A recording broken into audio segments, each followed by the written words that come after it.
For this last section of your portrait, we're going to focus on finishing up the shadows and then starting to bring more details in, working on using a white pencil for the highlights. So I'm going to go ahead and play this time lapse here, which is sped up a lot because there was a lot of time put into the end of shading here. So you should definitely be taking your time as you're filling in the remaining areas of your portraits. But remember again to just start with the light shadows first and slowly build up from there. So I'm starting to fill in more of the shadows in this part of the portrait. And I'm going over the darker areas slowly to continue to darken those up and really create a nice transition between the darkest shadows and the medium tones. You can use either a blending stump or your finger as you're working and slowly blend out those shadows as well so that you can continue to build up and darken the areas as you're filling in your portraits. Again, with the hair, don't focus on the details yet, still focus on chunking the shadows and highlights. So go over the areas that are the darkest in the hair and just look at the simple shapes that those make. Same with even detailed features such as the lips and eyes. You're still looking at just the simple shapes of the shadows. And every once in a while, flip your picture and your drawing upside down so that you can look at it from a different perspective. This will help you to just quickly pick out any mistakes or any issues that you need to fix as you're working. Once you have a good basis of the shadows all laid out, I would then go in with your white charcoal and start looking for the lightest highlights first and just lightly fill in those details. So I started in the eyes where there's those bright highlights, and then maybe look at the bridge of the nose where there's going to be some highlights as well. So these are all areas that are closest to the viewer, so areas on the face that stand out the furthest. So that's usually going to be on the forehead, the nose, and then the top part of the lip and the middle of the bottom lip. And then for the hair, same thing. You're not doing too much detail yet, but just slowly building in the highlights. And you'll notice I'm going back and forth with the black charcoal and the white charcoal to just continue developing those shadows and really refining the areas of midtones as well.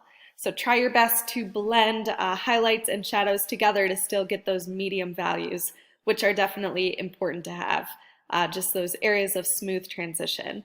If you are doing hatching or cross hatching for your style here, remember to follow the form of the face, and I would still follow the form of the face if you're using blending. So try to shade in the direction that that face curves, or the area that has the part of the face that sticks out the furthest is going to be where the line continues to come out and then go back in.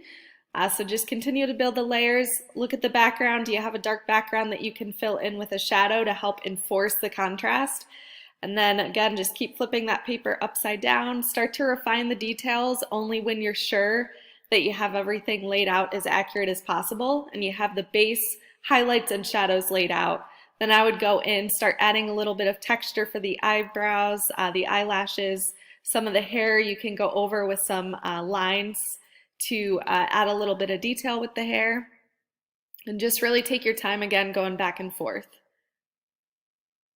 So I'm continuing to work on blending areas, pushing shadows a little bit darker, so you should have a lot of contrast. You should have a lot of areas that are completely white, a lot of areas that are completely filled in black, and then a good amount of areas in the medium tone as well. So you should have all three of those values, and then a good amount of blended areas of the in-between medium values. But keep working on continuing to add more highlights as you go. You'll start to notice more areas that are light that you can continue to work on adding to. It helps as well if you squint your eyes and look quickly between your reference picture and then the actual drawing, and that will help to just pick out the blocks of value. So when you squint your eyes, you can see the major areas that should be the darkest and the major areas that should be the lightest. And when you squint your eyes and look at your portrait, it should look the same, where you have those areas that are the light and darks. Look at too the area of the hair on the outside, where the light might be hitting, so you can get some of those detail hairs that might come off of the face. And that really helps to create with the realistic feel of your portraits too. But take your time, really blend, focus on building your layers. It does take a good amount of time to really get all of that detail included. If you look at the top lip, there should be a highlight right around the outside rim of the top lip. There should be a dark highlight or a really light highlight on the chin where it stands out. And a lot of contrast too where that part of the chin and the shadow meet. So really look at the shape there. Try not to outline the chin and the neck, but have a highlight and shadow kind of separate the area out and create the outline for you. So you can see I'm just really spending a lot of time doing those small circles to get a nice blend in this highlight around the eye. The more contrast that you have, the more realistic these portraits will look, the more that everything is going to come together and really pop and stand out in your portraits.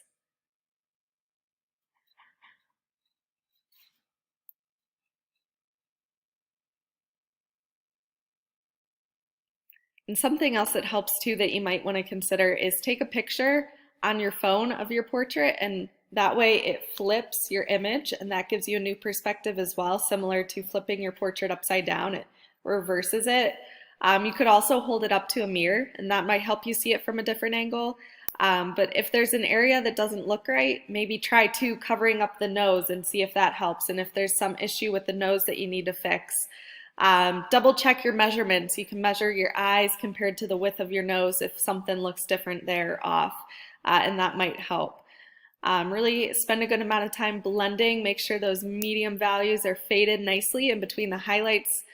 Try to get some of that texture on your top layer though. So once you're going back in with the details, once all of your highlights and shadows are blended the best that they can, look at all of the details and texture with the hair, the eyebrow, the eyelashes, and just make sure you're really bringing in lots of small specific details that can help add to the overall realistic feel of your portraits. But again, take your time, look for areas of highlights, shadows, and just continue to slowly build those layers and block them in.